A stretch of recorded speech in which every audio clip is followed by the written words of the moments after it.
எல்லோர்க்கும் நினைத்தது போலே மன வாழ்க்கை வாய்த்திடாது.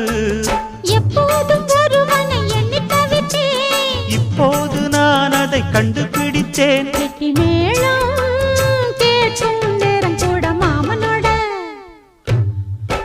இந்த மாமனோட மனசு மல்லியப்பு போலே பொன்னானது. இந்த வண்ணமயில் அதனால் எண்ணியது போலே பூச்சூடுது. குத்தால கொடுமையும் கூடி வருது, சந்தோஷ நினப்பொரு கோடி வருது. சொல்ல வார்த்தை ஏதும் இல்லை மாமனோட. இந்த மாமனோட மனசு மல்லியப்பு போலே பொன்னானது. இந்த வண்ணமயில் அதனால் எண்ணியது போலே